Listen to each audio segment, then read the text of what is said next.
بسم اللہ الرحمن الرحیم۔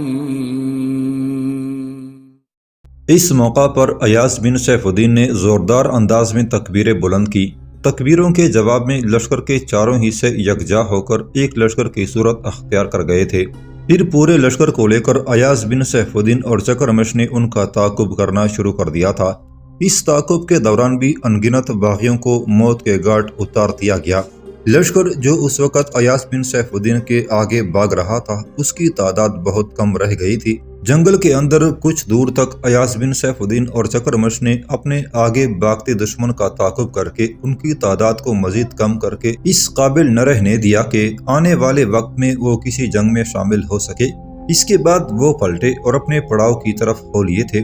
دشمن کے لشکر کے پاس باربرداری کے جانوروں کے علاوہ باربرداری کے جانوروں پر بہت سا سامان بھی تھا، جس میں خوراک کے ذخائر کے علاوہ تیر، تلواریں، ڈھالیں اور نیزے بھی موجود تھے۔ ایاز بن سیف الدین نے سب چیزوں پر قبضہ کر کے انہیں اپنے پڑاؤ میں منتقل کر دیا تھا۔ ایاز بن سیف الدین اور چکرمش اپنے لشکر کو لے کر جب پڑاؤ میں داخل ہوئے تو پڑاؤ کی حفاظت پر جو دستے مقرر تھے ان کے سالاروں نے ایاز بن سیف الدین سے شکایت کی کہ جہاں ہم نے پڑاؤ کر رکھا ہے وہاں سانپ بہت ہیں، اب تک انہوں نے کافی سانپ ہلاک کر دیے ہیں۔ یہ سن کر ایاز بن سیف الدین اور چکرمش دونوں کو کچھ تشویش ہوئی، یہاں تک کہ چکرمش ایاز بن سیف الدین کی طرف دیکھتے ہوئے کہنے لگا، ایاز میرے بھائی، ایسا کرتے ہیں کہ اپنی لشکر کے ارد گرد جس قدر گھاس پھونس اور جاڑ جنکار ہیں انہیں آگ لگا دیتے ہیں۔ آگ لگنے کے بعد جو سانپ اس علاقے میں ہیں نکل بھاگیں گے اور کچھ لشکری مقرر کر دیں جو بھاگنے والے سانپوں کو مارتے جائیں گے، اور آگ لگنے کے بعد جب آگ ٹھنڈی ہو جائے تو پھر سارے لشکری جائزہ لیں کہ جہاں بھی انہیں بل نظر آئے اس پر پتھر رکھ کر اس پر مٹی ڈال کر خوب اچھی طرح سے بند کر دیں۔ میرے خیال میں ایسا کرنے کے بعد لشکریوں کے لیے یہاں سانپ کا خطرہ نہیں رہے گا۔ چکرمش کے یہ الفاظ سن کر ایاز بن سیف الدین مسکرایا اور کہنے لگا، چکرمش میرے بھائی، ہمیں اتنا تردد اور ایسی زحمت اٹھانے کی ضرورت نہیں ہے۔ تھوڑی دیر یہاں سے پڑاؤ اٹھا کر موغان کی طرف جانے والی شاہراہ پر جنگل سے باہر نکل کر پڑاؤ کرتے ہیں، اور جب پہلے سے پہلے ہوئے ہمارے مخبر دشمن کے دونوں لشکروں کے متعلق اطلاع دیں گے تو پھر ہم ان میں سے ایک لشکر کے خلاف حرکت میں آئیں گے، جس طرح ہم نے دشمن کے اس لشکر کا خاتمہ کیا ہے۔ خدا قدوس نے چاہا تو باقی دو سے بھی ہم ایسی ہی انداز میں نمٹ کر ان کا خاتمہ کر کے رہیں گے۔ چکرمش کے علاوہ باقی سالاروں نے بھی اس سے اتفاق کیا تھا، لہٰذا سب اپنے خیموں کی طرف گئے۔ تھوڑی دیر بعد ایاز بن سیف الدین اپنی لشکر کو لے کر وہاں سے نکلا اور وہ شاہراہ جو جنگل سے موغان کی سمت نکلتی تھی اس شاہراہ کے ایک طرف اس نے خیمہ نصب کر کے اپنا پڑاؤ کر لیا تھا۔ وہاں پڑاؤ کرنے کے چوتھے روز کچھ مخبر ایاز بن سیف الدین کی خدمت میں حاضر ہوئے۔ وہ دشمن کے باقی دو لشکروں کے متعلق خبریں لے کر آئے تھے۔ جس وقت وہ پڑاؤ میں داخل ہوئے اس وقت ایاز بن سیف الدین چکرمش اپنے سالاروں کے ساتھ اپنی لشکر کی نگرانی کر رہا تھا۔ مخبر وہاں آ کے رکے اور ان میں سے ایک ایاز بن سیف الدین کو مخاطب کر کے کہنے لگا، امیر، ہم آپ کے لیے اچھی خبر لے کر آئے ہیں۔ جہاں تک ہمیں خبر ملی ہے اس کے مطابق موغان کی طرف سے جو لشکر جنگل میں داخل ہوا تھا اس کا آپ نے خاتمہ کر دیا ہے، پھر جنگل سے باہر نکل کر پڑاؤ کر لیا ہے۔ اب ہم آپ کے لیے دشمن کے باقی دو لشکروں کے متعلق خبریں لے کر آئے ہیں۔ میں آپ سے گزارش کروں کہ مراغہ کے نواح میں آپ نے جس لشکر کو شکست دی تھی وہ شکست اٹھا کر موغان کی طرف بھاگا تھا۔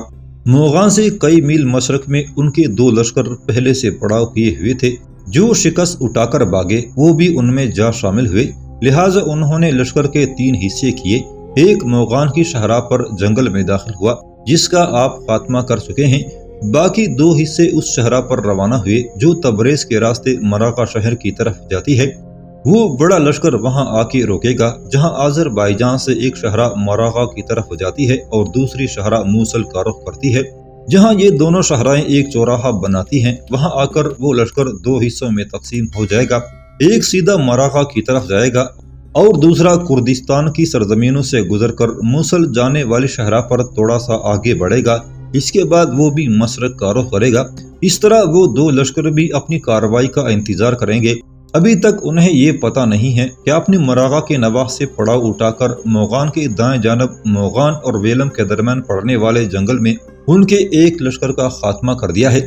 لہٰذا مراغہ سے چند میل دور وہ آپس میں پہلے رابطہ کریں گے۔ آذربائیجان سے سیدھا مراغہ کی طرف جانے والا لشکر مراغہ سے چند میل شمال مغرب میں رک جائے گا، دوسرا لشکر مراغہ سے جنوب کی طرف چند میل دور رکے گا، تیسرے نے جنگل سے باہر نکل کر رکنا تھا جس کا آپ خاتمہ کر چکے ہیں۔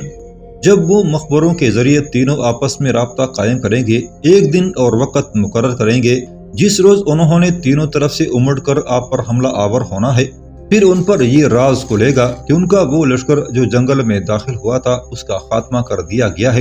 یہ خبر ملنے کے بعد میرے خیال میں وہ فکر مند ہو جائیں گے اور دو میں سے ایک کام ضرور کریں گے۔ اول یہ کہ دونوں باقی لشکر متحد ہو جائیں گے، دویم یہ کہ وہ جنگ ترک کر کے واپس جانے کا ارادہ کریں گے۔ یہاں تک کہنے کے بعد وہ مخبر جب رکا تب اس کا شانہ تپ تپاتے ہوئے ایاز بن سیف الدین کہنے لگا، میرے عزیز بھائی، یہ خبریں دے کر تم نے میرا دل خوش کر دیا ہے۔ اب میں اس لشکر کو اپنا ہدف بناؤں گا جو آذربائیجان سے نکل کر مراغہ کی طرف جانے والے شہرہ پر سفر کرے گا، اور اس کی حالت اس لشکر سے بھی بدتر کروں گا جس کے ساتھ ہم جنگل میں ٹکرائے ہیں۔ یہاں تک کہنے کے بعد ایاز بن سیف الدین رکا، پھر انہیں مخاطب کر کے کہنے لگا، تم کھانا کھانے اور آرام کرنے کے بعد پھر اپنے کام میں نکل جاؤ، اور پھر مجھے یہ اطلاع کرنا کہ کب دو شہروں کے چوراہے پر وہ لشکر پہنچ کر دو حصوں میں تقسیم ہوتا ہے۔ دو حصوں میں تقسیم ہونے کے بعد جب ایک سیدھا آگے مراغہ کا رخ کرے گا تو پھر میں اس لشکر کو اپنا ہدف بناؤں گا۔ تمہارے روانہ ہونے کے بعد میں بھی اپنے لشکر کے ساتھ کل یہاں سے کوچ کروں گا اور آذربائیجان سے نکلنے والی شہرہ پر کسی مناسب جگہ اپنے لشکر کا پڑاؤ کر لوں گا۔ تم لوگ مجھے وہی آئندہ کی خبروں سے آگاہ کرنا، اور تمہاری مہیا کردہ ان خبروں کے مطابق ہی میں دشمن کے خلاف حرکت میں آؤں گا۔ مخبروں نے اس سے اتفاق کیا تھا، چنانچہ وہ لشکر میں آرام کرنے کے لیے چلے گئے تھے۔ ایاز بن سیف الدین چکرمش پہلے کی طرح اپنے کام میں لگ گئے تھے۔ مخبروں کے روانہ ہونے کے ایک دن بعد ایاز بن سیف الدین اور چکرمش بھی اپنے لشکر کو لے کر جنگل کے نواح سے اس شہرہ کی طرف گئے تھے جو شہرہ تبریز سے مراغہ کی طرف جاتی تھی۔ شہرہ سے کافی ہٹ کر ایسی جگہ لشکر نے پڑاؤ کر لیا تھا جہاں زمین کافی ٹوٹی ہوئی تھی اور شہرہ کی طرف درختوں کے جھنڈ بھی تھے، اس طرح شہرہ پر اگر کوئی سفر کرے تو پڑاؤ نہ دیکھ سکتا تھا۔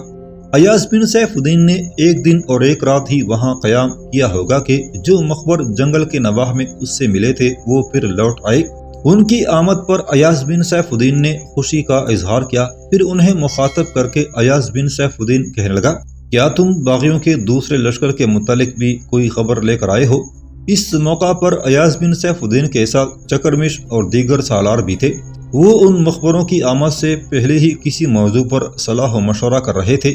آخر کار ایاز بن سیف الدین کے پوچھنے پر مخبر بولا اور کہنے لگا، امیر، حالات پوری طرح ہمارے حق میں ہیں۔ آج شام سے کچھ پہلے، بلکہ آپ یوں کہہ سکتے ہیں کہ عصر کے بعد دشمن کا لشکر اس شہرہ پر سے گزرے گا جو تبریز سے مراغہ شہر کی طرف ہو جاتی ہے، اور ایسا ہی ایک لشکر علیحدہ ہو کر دائیں ہاتھ کو جا چکا ہے اور وہ مراغہ کے دائیں جانب سے مراغہ شہر کی طرف بڑھے گا، جبکہ ادھر آنے والا لشکر سیدھا آگے چلا جائے گا۔ مخبر جب خاموش ہوا تب غور سے اس کی طرف دیکھتے ہوئے ایاز بن سیف الدین کہنے لگا، کیا تم بتا سکتے ہو کہ اس لشکر کی تعداد کیا ہوگی؟ جواب میں مخبر نے کچھ سوچا، پھر کہنے لگا، امیر، بات یہ ہے جس لشکر کو آپ نے جنگل کے اندر ختم کیا تھا اس کی تعداد کا اندازہ آپ نے کر لیا ہوگا۔ باغیوں کے تینوں لشکر تعداد کے لحاظ سے بالکل برابر ہیں۔ مخبر کے ان الفاظ پر ایاز بن سیف الدین اور چکرمش دونوں نے خوشی کا اظہار کیا، یہاں تک کہ ان مخبروں کو مخاطب کرتے ہوئے ایاز بن سیف الدین کہنے لگا، اب تم جا کر آرام کرو، اور جب تک باغیوں کے اس لشکر سے ہم نمٹ نہیں لیتے تم لشکر کے اندر ہی رہنا۔ اس کے ساتھ ہی وہ مخبر وہاں سے ہٹ گئے تھے۔ ان کے جانے کے بعد تھوڑی دیر تک ایاز بن سیف الدین گہری سوچوں میں ڈوبا رہا۔ پہلے ایک گہری نگاہ چکرمش اور وہاں کڑے چھوٹے سالاروں پر ڈالی، اس کے بعد کہنے لگا، باغیوں کے اس لشکر سے نمٹنے کے لیے میرے ذہن میں اس وقت ایک تجویز ہے۔ میں پہلے ہی بتا دوں، یہ حرف آخر نہیں ہے۔ میری سوچیں، میری تدبیریں، میری منصوبہ بندی غلط بھی ہو سکتی ہے، اس بنا پر میں تم لوگوں کے سامنے پیش کرتا ہوں۔ تم میں سے جو کوئی بھی اس میں تبدیلی کرنا چاہے یا اس سے متفق نہ ہو، بلا جھجک کہے، تاکہ ہم متفقہ طور پر کسی منصوبہ بندی پر عمل کر سکیں۔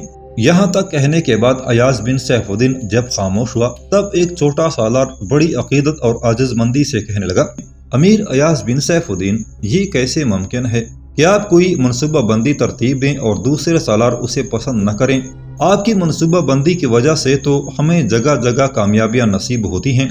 اس سالار کے ان الفاظ پر ایاز بن سیف الدین مسکرا دیا، پھر کہنے لگا، دیکھو، جنگل کے اندر ہم نے لشکر کو 4 حصوں میں تقسیم کیا تھا، وہ ہماری مجبوری تھی، اور اسی طریقے سے ہم جنگل کے اندر داخل ہونے والے باغی لشکر سے نمٹ سکتے تھے، لیکن یہاں معاملہ مختلف ہے۔ لشکر کو 2 حصوں میں تقسیم کیا جائے گا، چونکہ دشمن کے لشکر نے آج ہی عصر کے بعد یہاں سے گزرنا ہے، لہٰذا ہم اپنی منصوبہ بندی کو ابھی تھوڑی دیر تک آخری شکل دیں گے۔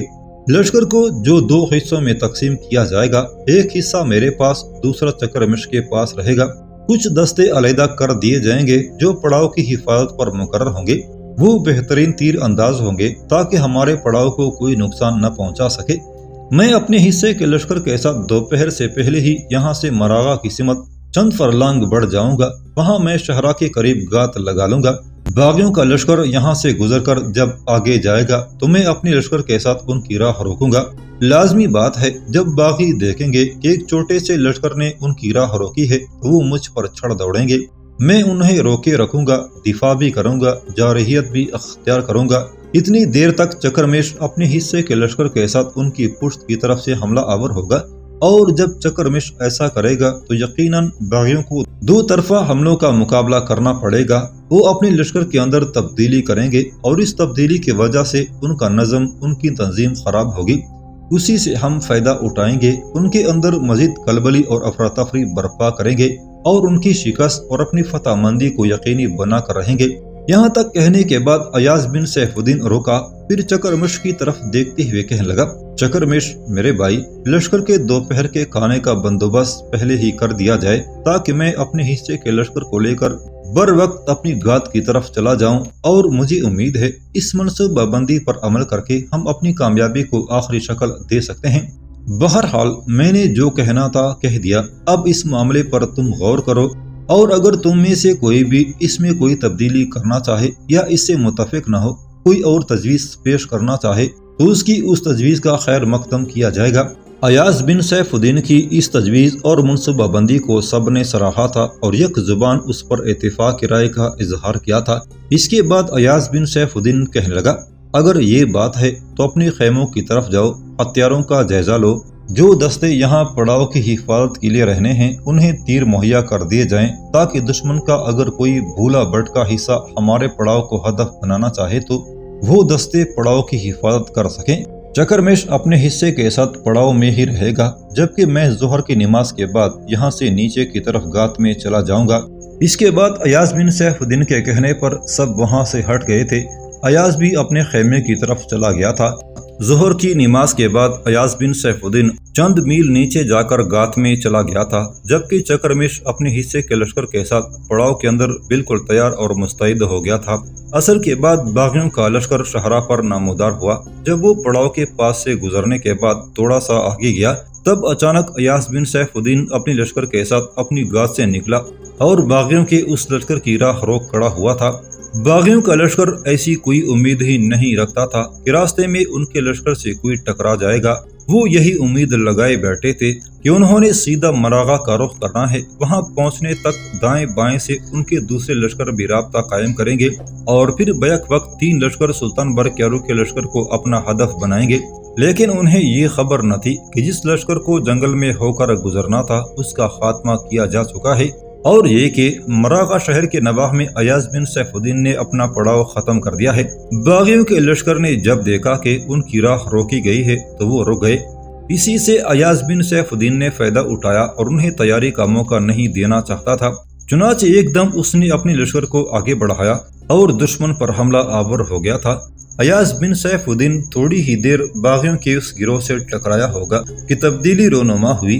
باغی یہ سمجھ رہے تھے کہ جس لشکر نے ان کی راہ روکی ہے وہ اس پر قابو پا کر آگے بڑھ جائیں گے، لیکن اسی لمحہ چکرمیش اپنے حصے کے لشکر کے ساتھ ان کی پشت کی طرف سے نامودار ہوا، پھر وہ بھی ان پر حملہ آور ہو گیا تھا۔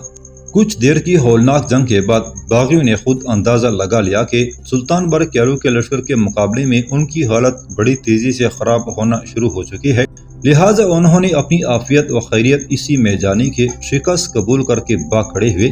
چنانچہ جب وہ بھاگنے لگے تو ان کے پاس صرف دو ہی راستے تھے، نہ سامنے کی طرف جا سکتے تھے، اس لیے کہ ادھر سے ایاز بن سیف الدین ان پر حملہ آور ہو کر بڑی تیزی سے ان کی تعداد کم کرتا جا رہا تھا اور پشت کی طرف سے یہی عمل چکرمش دہرا رہا تھا، لہٰذا بچے کچے باغی دائیں جانب بھاگ کھڑے ہوئے۔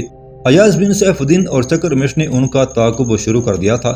اس تعاقب کے دوران بھی انگنت باغیوں کا خاتمہ کر دیا گیا، بہت کم باغیوں کو بھاگ کر اپنی جانیں بچانے کا موقع ملا ہوگا، باقی کا کام تمام کر دیا گیا تھا۔ اس کے بعد ایاز بن سیف الدین اور چکرمش اپنی لشکر کے ساتھ پلٹے۔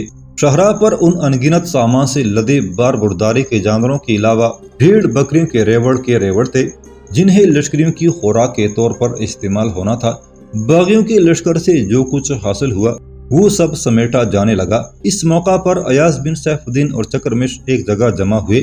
پہلے دونوں نے ایک دوسرے کو شاندار فتح پر مبارکباد دی، پھر ایاز بن سیف الدین مسکراہٹ لیتے ہوئے کہنے لگا، چکرمش میرے بھائی، ہم نے دشمن کے 2 لشکروں کا تو خاتمہ کر دیا ہے، اب باقی ایک لشکر رہتا ہے۔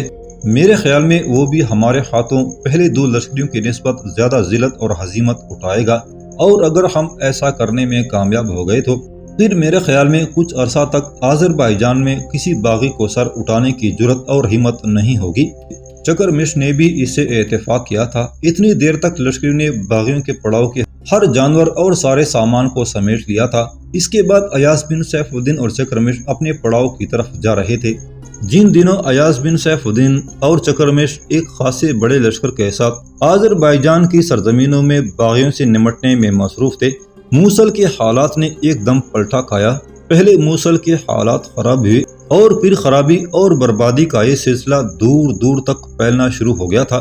اس کی تفصیل کچھ اس طرح ہے کہ جس وقت سلطان برق یاروق نے ایاز بن سیف الدین کو واسط کی طرف اور کربوغا کو آذربائیجان کی بغاوت کو فروغ کرنے کے لیے روانہ کیا تھا، کربوغا تو وہاں ہلاک ہو گیا۔ کربوغا کے تحت 2 بڑے سالار تھے، ایک کا نام خمار تگین اور دوسرے کا نام سنکرجا تھا۔ جس وقت کربوغا کی ہلاکت یقینی ہو گئی تو مرنے سے پہلے کربوغا نے سنکرجا کو اپنا جانشین بنایا تھا اور لشکریوں کو ہدایت کی تھی کہ آذربائیجان میں باغیوں کا قلع کما کرنے کے لیے وہ سنکرجا کا ساتھ دیں، کیونکہ سنکرجا کو اس نے اپنا نائب مقرر کیا تھا۔ اس موقع پر سنکرجا نے غیر ذمہ داری کا مظاہرہ کیا، بجائے اس کے وہ آذربائیجان میں باغیوں کے خلاف اپنی مہم کو جاری رکھتا۔ اس نے موصل پر قبضہ کرنے کی ٹھانی اور یہ ارادہ کر لیا کہ چونکہ کربوغا نے اسے نائب مقرر کیا تھا، لہٰذا موصل پر حکومت کرنے کا اسے حق حاصل ہے، اس لیے کہ سلطان برق یاروق نے کربوغا کو حاکم موصل مقرر کیا تھا۔ چنانچہ ان سوچوں کے تحت سنکرجا اس لشکر کو جسے آذربائیجان کی مہم پر روانہ کیا تھا لے کر موصل کی طرف روانہ ہوا، اور آذربائیجان کی مہم کو اس نے ادھورا چھوڑ دیا۔ اس کے جانے کے بعد ہی ایاز بن سیف الدین اور چکرمش نے باغیوں کے خلاف اپنی کارروائیوں کی ابتدا کی تھی۔ چنانچہ جس وقت سنکرجا کربوغا کے لشکر کو لے کر موصل کی طرف بڑھا تو اہل موصل کو یہ خبر تو پہنچ چکی تھی کہ کربوغا آذربائیجان میں مارا جا چکا ہے، لہٰذا انہوں نے کنعا نام کے قلعے کے حاکم موسیٰ ترکمانی کو طلب کیا۔ موسیٰ ترکمانی کو کربوغا نے ہی اپنا نائب اور کنعا شہر اور قلعے کا حاکم مقرر کیا تھا۔ چنانچہ حالات کی ستم ظریفی کے موسیٰ ترکمانی اور سنکرجا، جو اب کربوغا کا نائب ہونے کا دعویٰ کر رہا تھا، دونوں موصل پہنچ گئے۔ پہلے تو سنکرجا اور موسیٰ ترکمانی دونوں بغلگیر ہو کر ایک دوسرے سے ملے۔ دونوں کو ایک دوسرے کے ارادوں اور خواہشوں کا علم نہیں تھا۔ پھر بیٹھ کر جب گفتگو کرنے لگے تو مورخین لکھتے ہیں کہ باتوں باتوں میں دونوں کے درمیان جھگڑا ہو گیا۔ جب یہ تکرار بڑھی تو مورخین مزید لکھتے ہیں کہ تنگ آ کر سنکرجا نے کہا کہ ہمارا تمہارا جھگڑا فضول ہے، اس لیے کہ نہ سلطان برق یاروق نے تمہیں یہاں کا حاکم مقرر کیا نہ مجھے، یہ سارا علاقہ چونکہ سلطان برق یاروق کے قبضہ اقتدار میں ہے، چنانچہ معاملہ اس پر چھوڑ دیتے ہیں، جسے وہ چاہے موصل کا امیر بنا دے گا۔ موسیٰ ترکمانی نے اس کا معقول جواب نہ دیا اور اس طرح دونوں میں طعن و تشنیع اور سخت کلامی ہونے لگی۔ جب یہ جھگڑا اور تکرار زیادہ بڑھ گیا تب موسیٰ ترکمانی نے سنکرجا کے سر پر ضرب لگائی، اس سے سنکرجا کا سر کھل گیا اور موسیٰ ترکمانی نے شہر پر قبضہ کر لیا۔